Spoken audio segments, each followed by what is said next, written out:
이상한 나라의 앨리스. 제 4장. 토끼가 작은 비를 보내다. 그건 아주 새하얀 토끼였어요. 마치 눈처럼 하얗고 루비처럼 반짝이는 눈을 가진 정말 신기한 토끼였죠. 천천히 다시 종종 걸음으로 돌아오면서 마치 뭘 잃어버린 것처럼 불안하게 두리번거렸어요. 뭔가 아주 중요한 것을 찾고 있는 듯한 모습이었죠. 그때 앨리스는 토끼가 혼잣말하는 걸 들었어요. 그 목소리는 조금 다급하고 초조해 보였죠. 공작 부인, 공작 부인. 오, 내 소중한 발. 오, 내 털과 수염. 틀림없이 날 처형할 거야. 족제비가 족제비인 것만큼 확실해. 글쎄, 대체 어디에 떨어뜨렸을까? 정말 큰일이야. 앨리스는 순간 토끼가 부채랑 하얀 키드 장갑, 한 켤레를 찾는 거라고 생각하고는 정말 친절하게 그걸 찾기 시작했지만 아무리 찾아도 보이지 않았어요. 웅덩이에서 헤엄친 다음부터 모든 게 다 달라진 것 같았고 예전에 커다란 홀은 흔적도 없이 사라져 버렸거든요. 유리탁자며 작은 문도 더 이상 보이지 않았죠. 곧 토끼는 앨리스가 뭘 찾고 있는지 알아차리고는 화가 난 목소리로 앨리스에게 소리쳤어요. 그 목소리에는 짜증이 가득했죠. 왜, 메리앤, 넌 여기서 뭐 하는 거야? 꾸물거릴 시간이 없어. 당장 집으로 달려가서 나한테 장갑, 한 켤레랑 부채를 가져와. 빨리, 당장, 서둘러. 앨리스는 너무 깜짝 놀라서 토끼가 가리킨 방향으로 곧장 달려갔어요. 토끼가 자기를 메리앤으로 착각했다는 걸 설명할 생각조차 못하고 말이죠. 날 자기 가정부로 착각했나 봐. 앨리스는 달리면서 혼잣말했어요. 심장이 쿵쾅거렸지만 왠지 모르게 재미있기도 했죠. 내가 누군지 알면 얼마나 놀랄까? 후회할지도 몰라. 하지만 그래도 토끼에게 부채랑 장갑을 가져다 주는 게 좋겠지 마냥 내가 그걸 찾을 수 있다면 정말 찾을 수 있을까? 이렇게 말하면서 달리던 앨리스는 깔끔하고 조그만 집을 발견했어요. 마치 인형의 집처럼 예쁘고 아기자기한 집이었죠. 문에는 W, 레빗이라고 새겨진 반짝이는 황동 명판이 있었어요. 작은 글씨로 쓰여 있었지만 똑똑히 볼 수 있었죠. 앨리스는 노크도 없이 안으로 들어갔고 혹시라도 진짜 메리앤을 만나서 부채랑 장갑을 찾기도 전에 집에서 쫓겨날까 봐 너무나 두려워서 위층으로 허둥지둥 올라갔어요. 세상에 정말 이상한 일도 다 있네. 앨리스는 혼잣말했어요. 토끼 심부름을 다 하다니. 이런 일은 꿈에도 생각 못했어. 다음번엔 다이나가 날 심부름 보낼 거라고 생각해야겠어. 그리고는 어떤 일이 벌어질지 상상하기 시작했죠. 고양이 다이나가 자기에게 명령하는 모습을 머릿속에 그렸어요. 앨리스 아가씨, 당장 이리 와서 산책 준비를 해. 1분 안에 갈게요, 유모님. 하지만 저는 쥐가 도망가지 않도록 잘 봐야 해요. 하지만 나는 그렇게 생각 안 해. 앨리스는 말을 이었어요. 만약 그들이 다이나가 그런 식으로 사람들에게 명령하기 시작한다면 집에 머물게 하지 않을 거야. 오, 얼마나 웃긴 일일까? 그때 앨리스는 창문 옆에 탁자가 있는 깔끔하고 작은 방으로 들어섰어요. 그 방은 마치 인형의 방처럼 정갈하고 예뻤죠. 탁자 위에는 앨리스가 바라던 대로 부채 하나와 작고 하얀 키드 장갑 두세 켤레가 놓여 있었어요. 어쩌면 토끼가 자주 잃어버리는 물건들인가 싶었죠. 앨리스는 부채와 장갑 한 켤레를 조심스럽게 집어들었고 막 방을 나서려는데 거울 근처에 놓인 작은 병에 눈길이 멈췄어요. 이번엔 마셔요라는 라벨은 없었지만 그래도 앨리스는 호기심에 마개를 뽑아 입술에 댔어요. 그 병은 왠지 모르게 마법 같은 기운을 풍기는 듯했죠. 분명 재미있는 일이 일어날 거야. 앨리스는 혼잣말했어요. 내가 뭘 먹거나 마실 때마다 늘 그랬으니까. 이 병이 뭘 하는지 그냥 봐야겠어. 다시 커졌으면 정말 좋겠다. 왜냐면 이렇게 아주 작게 지내는 건 정말 지겨워. 이렇게 작아서는 아무것도 할 수가 없잖아. 그리고 정말 그렇게 됐어요. 앨리스가 예상했던 것보다 훨씬 더 빨리요. 마치 마법처럼 순식간에 몸이 커지기 시작했죠. 병을 절반도 마시기 전에 앨리스는 자기 머리가 천장에 다 눌리는 걸 알았고 목이 부러지지 않으려고 몸을 구부려야 했어요. 몸이 너무 커져서 방이 좁게 느껴졌어요.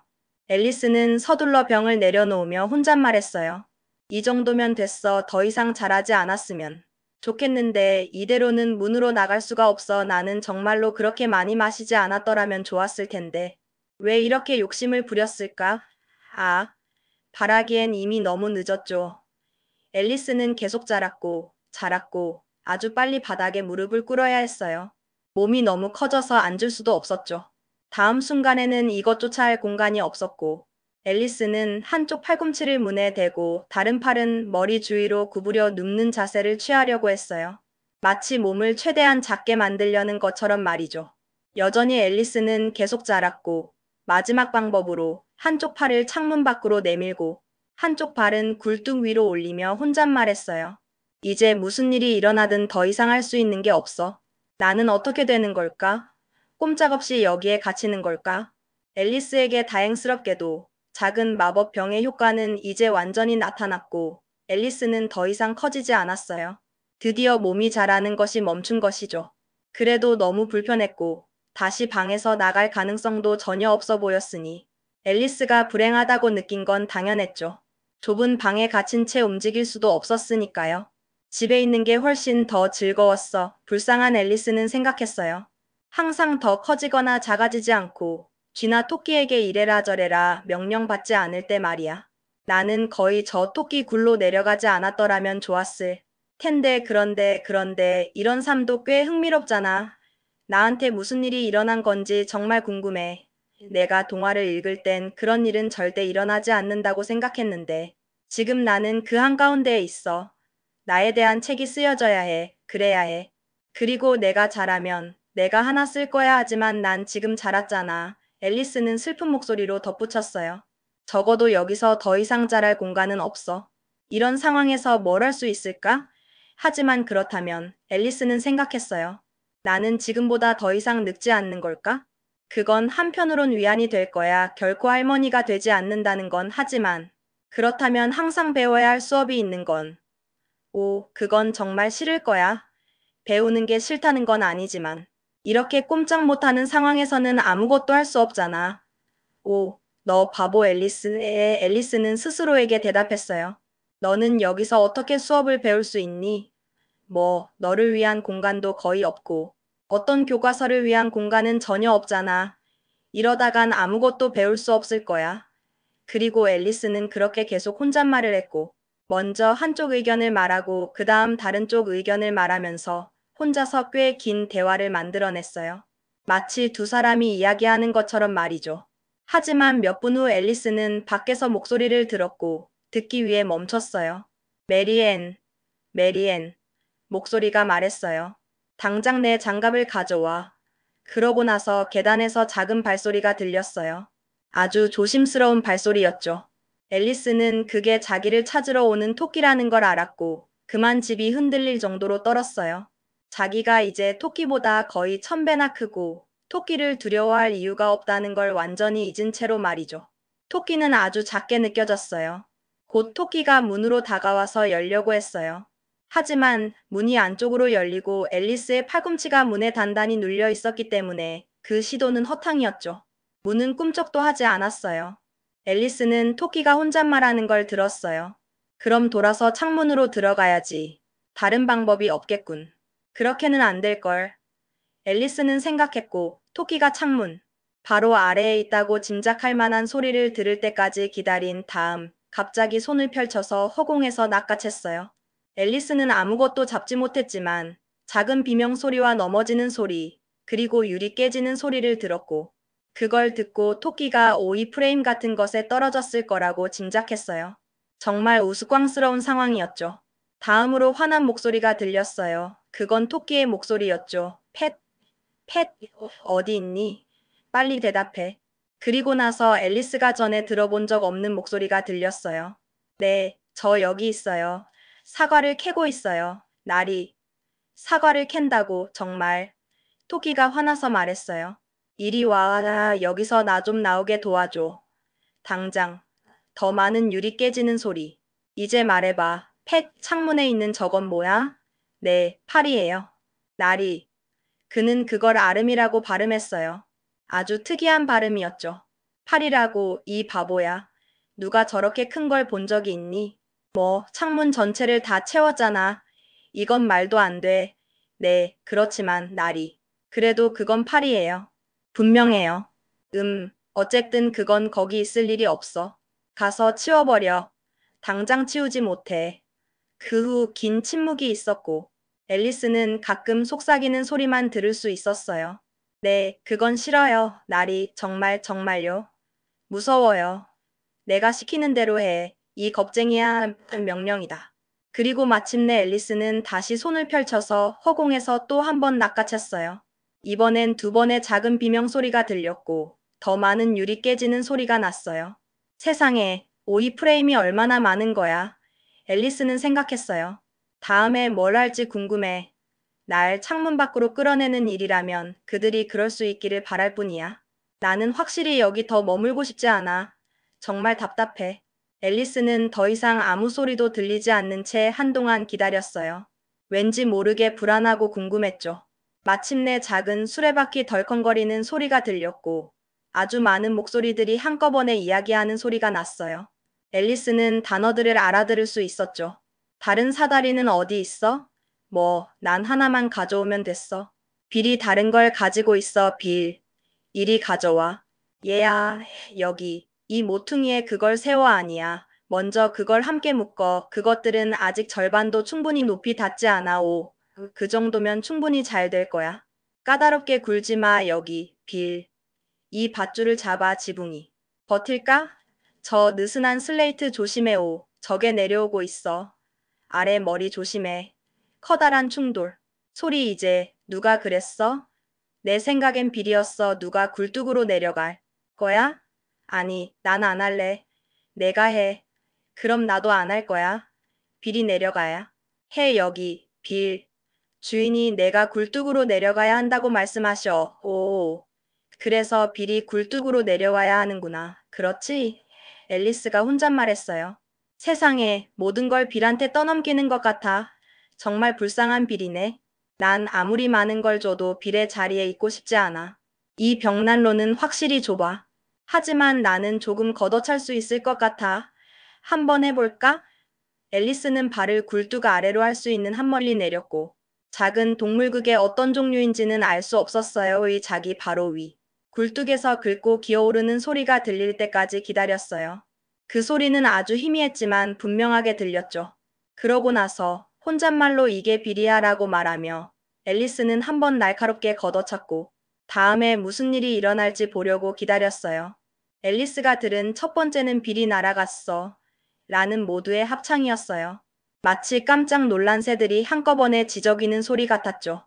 그러고 나서 토끼의 목소리만 그를 잡아 울타리 옆에 있는 너 놓치지 마. 그러고 나서 침묵.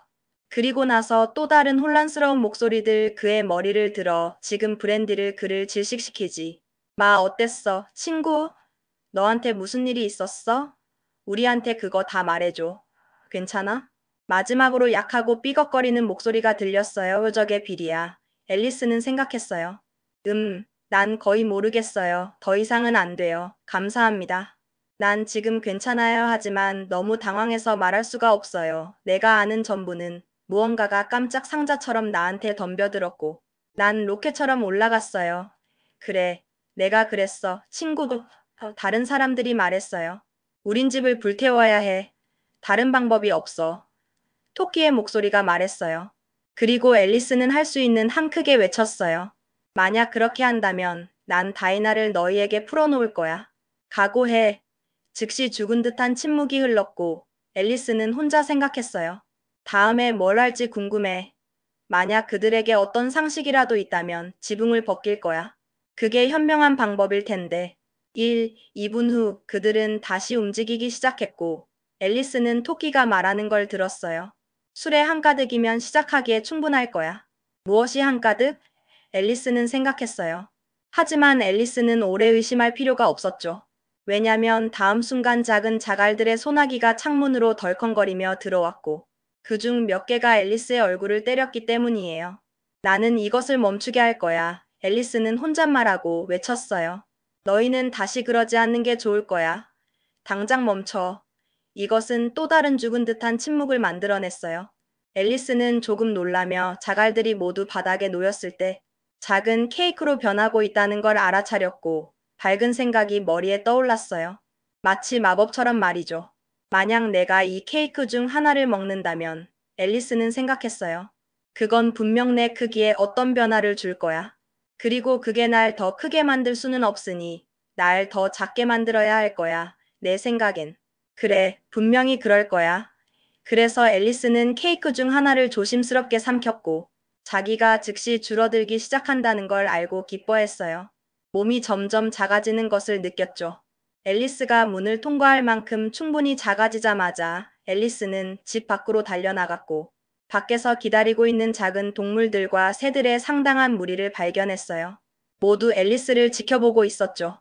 불쌍한 작은 도마뱀 빌은 가운데에 있었고 두 마리의 기니피그에게 붙들려 있었고 그들은 병에서 뭘 빌에게 주고 있었어요. 정신을 차리게 하려는 듯 했죠. 그들은 모두 앨리스가 나타나는 순간 앨리스에게 달려들었어요. 하지만 앨리스는 할 수 있는 한 열심히 달아났고 곧 자신이 울창한 숲에서 안전하다는 걸 알았어요. 숲은 앨리스를 감싸주듯 포근했죠. 내가 해야 할 첫 번째 일은 앨리스가 숲속을 헤매면서 혼잣말했어요. 다시 내 적당한 크기로 자라는 거야. 그리고 두 번째는 저 사랑스러운 정원으로 가는 길을 찾는 거야. 나는 그것이 가장 좋은 계획일 거라고 생각해. 정말 완벽한 계획이야. 그건 의심할 여지 없이 훌륭한 계획으로 들렸고 아주 깔끔하고 단순하게 정돈되어 있었죠. 유일한 어려움은 앨리스가 그걸 어떻게 시작해야 할지 아주 조금도 생각나지 않는다는 것이었어요. 막막하게 느껴졌죠. 그리고 앨리스가 나무들 사이에서 불안하게 둘러보고 있는 동안 머리 바로 위에서 작고 날카로운 짖는 소리가 들렸고 앨리스는 아주 서둘러 올려다봤어요. 거대한 강아지가 크고 둥근 눈으로 앨리스를 내려다보고 있었고 힘없이 한쪽 발을 뻗어서 앨리스를 만지려고 했어요. 앨리스는 겁에 질렸죠. 불쌍한 아가. 앨리스가 달래는 목소리로 말했고 강아지에게 휘파람을 불려고 열심히 노력했어요. 하지만 앨리스는 강아지가 배고플 수도 있다는 생각에 내내 몹시 겁을 먹었고 그 경우엔 강아지가 모든 앨리스의 달램에도 불구하고 앨리스를 먹어버릴 가능성이 매우 높았죠. 정말 위험한 상황이었어요. 자기가 뭘 하는지 거의 모른 채 앨리스는 작은 막대기 조각을 집어들고 그걸 강아지에게 내밀었어요. 그러자 강아지는 기쁨에 짖는 소리와 함께 모든 발을 동시에 공중으로 뛰어올랐고 막대기로 돌진했고 그걸 물어뜯는 척했어요. 정말 신나게 노는 모습이었죠. 그러고 나서 앨리스는 큰 엉겅퀴 뒤로 피해서 깔리지 않도록 했어요. 그리고 앨리스가 반대편에 나타나는 순간 강아지는 막대기로 또 한 번 돌진을 했고 그걸 잡으려 서두르다 재주넘기를 했어요. 그러고 나서 앨리스는 그게 마치 마차 끄는 말과 노는 것과 아주 비슷하다고 생각하며 매 순간 강아지의 발 아래 짓밟힐 거라고 예상하며 다시 엉겅퀴 주위를 달렸어요. 강아지는 정말 활기 넘쳤어요. 그러고 나서 강아지는 막대기를 향한 일련의 짧은 돌격을 시작했고 매번 아주 조금 앞으로 달리고 긴 길을 뒤로 달리며 내내 쉰 목소리로 짖었고 마침내 상당히 멀리 떨어져 앉아서 헐떡였고 혀를 입 밖으로 내밀고 큰 눈을 반쯤 감았어요. 지쳐 보였지만 여전히 귀여웠죠. 이것은 앨리스에게 탈출할 좋은 기회로 보였어요. 그래서 앨리스는 즉시 출발했고 꽤 지치고 숨이 찰 때까지 그리고 강아지의 짖는 소리가 멀리서 꽤 희미하게 들릴 때까지 달렸어요. 그런데도 그게 얼마나 사랑스러운 작은 강아지였을까? 앨리스가 말했어요. 쉬려고 미나리아 제비에 기대면서 잎사귀 중 하나로 스스로에게 부채질을 하면서 말이죠. 그 강아지에게 재주를 가르치는 걸 정말 좋아했을 텐데 마냥 내가 그걸 할 수 있는 적당한 크기였다면 오 이런. 내가 다시 자라야 한다는 걸 거의 잊어버렸어. 와, 어디? 보자, 어떻게 해야 할까? 난 뭘 먹거나 마셔야 한다고 생각해. 하지만 중요한 질문은 뭘까? 대체 뭘 먹고 마셔야 할까? 중요한 질문은 확실히 뭘까였어요? 앨리스는 자기 주위의 꽃들과 풀잎들을 모두 둘러봤지만 그 상황에서 먹거나 마시기에 적당해 보이는 건 보지 못했어요. 아무것도 찾을 수 없었죠. 앨리스 근처에 자기와 거의 같은 높이의 큰 버섯이 자라고 있었어요. 마치 우산처럼 넓게 펼쳐진 버섯이었죠. 그리고 앨리스가 그 버섯의 아래를, 그리고 양쪽을, 그리고 뒤를 봤을 때 그 버섯 꼭대기에 뭐가 있는지 보는 것도 괜찮을 거라는 생각이 들었어요. 왠지 모르게 궁금해졌죠. 앨리스는 발끝으로 몸을 쭉 뻗었고 버섯 가장자리 너머로 조심스럽게 들여다봤어요. 그리고 앨리스의 눈은 즉시 큰 파란 애벌레의 눈과 마주쳤어요. 애벌레는 팔을 접고 꼭대기에 앉아서 조용히 긴 물담배를 피우고 있었고, 앨리스나 다른 어떤 것에도 아주 조금도 주의를 기울이지 않고 있었어요. 마치 자기만의 세상에 빠진 듯한 모습이었죠.